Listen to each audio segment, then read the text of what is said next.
especially for the northern region. And so we get ourselves into periods of time where we have most of our fleet is either at their destination or their originating point. So that kind of leaves a vacuum in the middle where we're at, so we don't have a whole lot of traffic. So we're actually, it looks like it's kind of picking up because our first tour this morning, we didn't have hardly any trains in the yard at all. So now this is our third tour, and now we're starting to get more trains coming through. And so, I call it the fleet's out and the fleet's in, so it's a fluid deal. We have more trains tomorrow? You might. You should. You have a question, ma'am? Do you guys ever do tours in the maintenance shop or the diesel shop, whatever you call it? Not very often. You have to do, you need pretty specific authorization to do that. Just because the operations and the potential to have an injury in there is just, yeah, it's pretty hard to get in there. Now over here on the right hand side, those locomotives you see shoving this train, that's a remote control locomotive. This train that's shoving it up to the east hump. Now the train person that's on the top of the hump is the one controlling that train. There's nobody on that locomotive over there. He or she's up there in complete control of this thing. Wow. How do they see it? Yeah, I mean, he's up there and that train's a mile away. Well, depending on what they're doing, they don't necessarily have to see it. There's like these.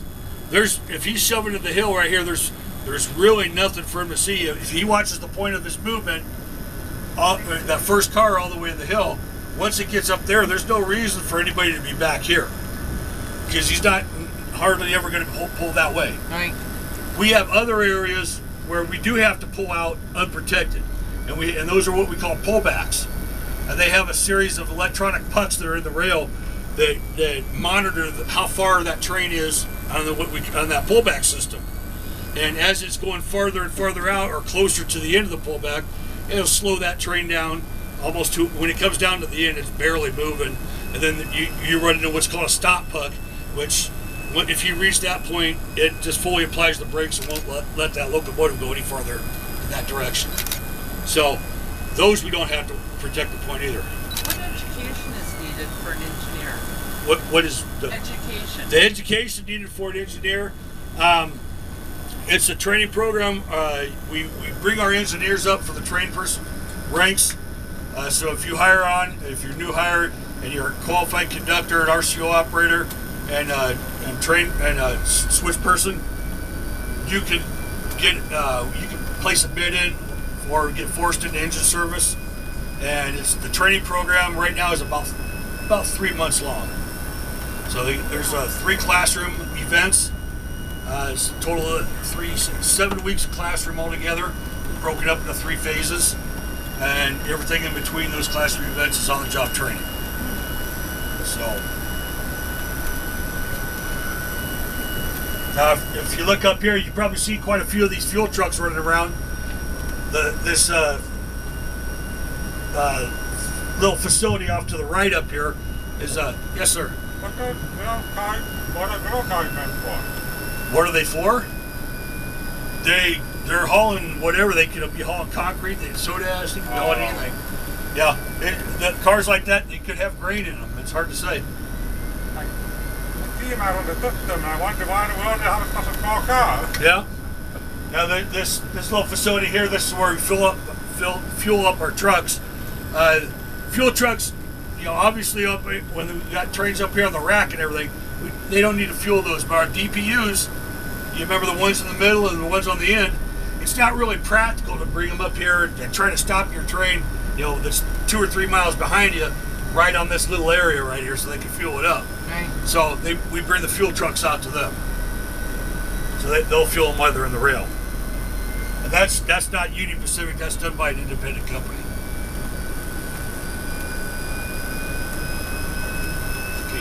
Down to the east end, or Yeah, we go down the east end, but you don't have to, just go the speed limit. all right.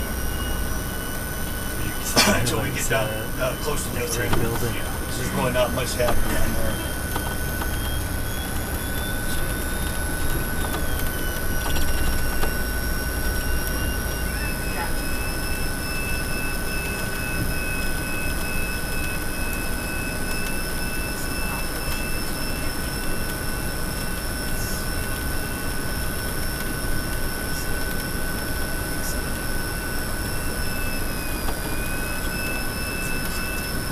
They got another train on the hump already. Yeah. Huh. Yeah, they're pretty proficient. Like I said, they're going to hump between 500 and 700 cars per shift. So, all those trains that you saw in the east receiving tracks over there, within a couple hours, they're all going to be humped. Wow. No, look, it's getting They ready don't to go waste any down. time. No, we don't waste any time. I mean, look at how much traffic we're flowing through here. You know, we pretty much everything that you see on this bus, all our hats, shirts, everything was probably at one point was on a train at one time. Wow. So we haul everything.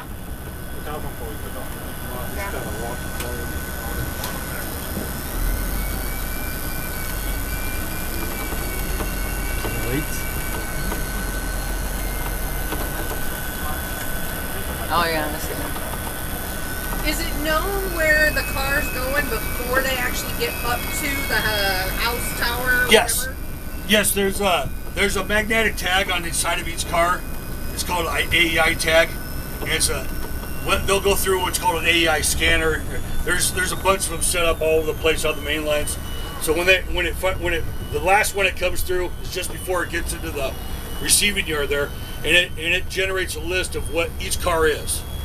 Well, I think it just has the car numbers stored in there is all it is, and that car number is processed through I believe it's through a central database, and they know that database will tell them what the commodity is, how much that car weighs, what its destination is, maybe even if it's got a certain time it has to be there, a time limit for it to be there. So there's no guy there that's making decisions about where it needs to go. Not anymore. Okay, everything's computerized. The only thing really that's manual up there is the switch person up there pulling the pins.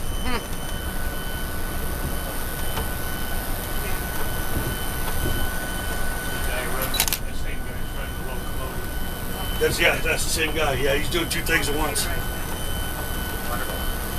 So he runs a locomotive and pulls the pin. Yeah, his box is to control that locomotive. Now, when he's actually in what we call hump mode, he's actually not even running that locomotive. They have what's called the Star 3 computer system up there that runs everything. Including once he goes into hump mode, it's running that locomotive as well. It's controlling how fast it's coming up to the hump. I mean, it's controlling everything. But although now if something happens, and they need to stop or whatever the case is, okay, that switch person has the ability to stop that locomotive. So at no point in time are you going to have a problem with a remote control locomotive running amok.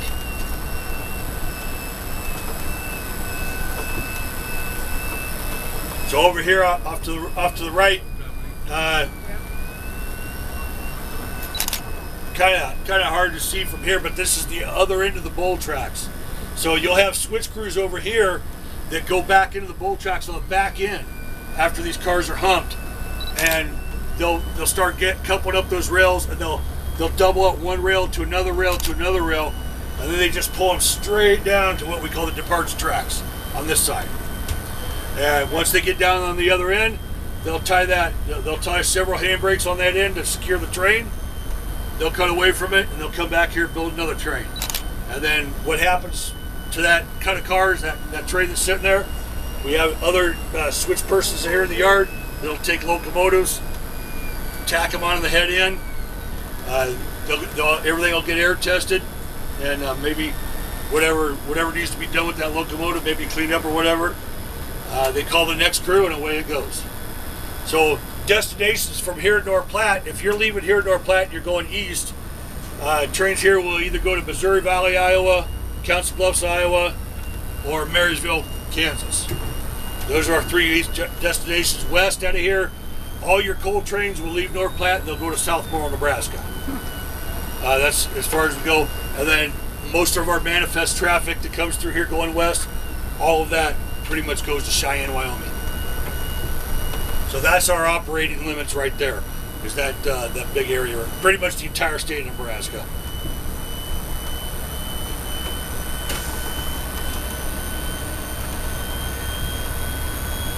And they're going to block my view of that building, aren't they? Probably. That train's like going to the east. What's those things over the tracks? Guess we What things are you looking at? I don't know. It's like, oh, maybe they're lights. The lights. Oh, yeah. This yard actually, especially right here with the lighting system on the departure tracks, at night this place is lit up. It's just an orange glow. That's how you see the bright orange glow. And this yard is completely different at night. If you're a trained person out here and you're used to working nights, if you get called to work during the daylight shift, you will be completely lost. I mean, it used to happen to me. I used to be a vampire. I used to work midnights all the time. And once in a very great while on my day off, they'd offer me a job during the afternoon, which I almost never worked afternoon or daylight jobs. But once in a while, I'd take one. And you get out here, and although you work in the same area, you would swear it was alien territory. I mean, you are almost relearning it again. But you look off here, you see the different kinds of cars that we depart at here. You got your big yellow auto racks over here. You got tank cars. Those are probably empty since they're not tagged with anything. Pretty much any product you can think of, we haul through here. They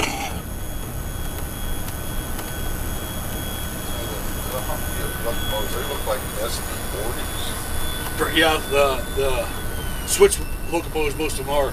Yeah, most of our switch locomotives are SD40s. If you look at the manufacturing tag, they'll be in the 1960s someplace. Is when they were manufactured.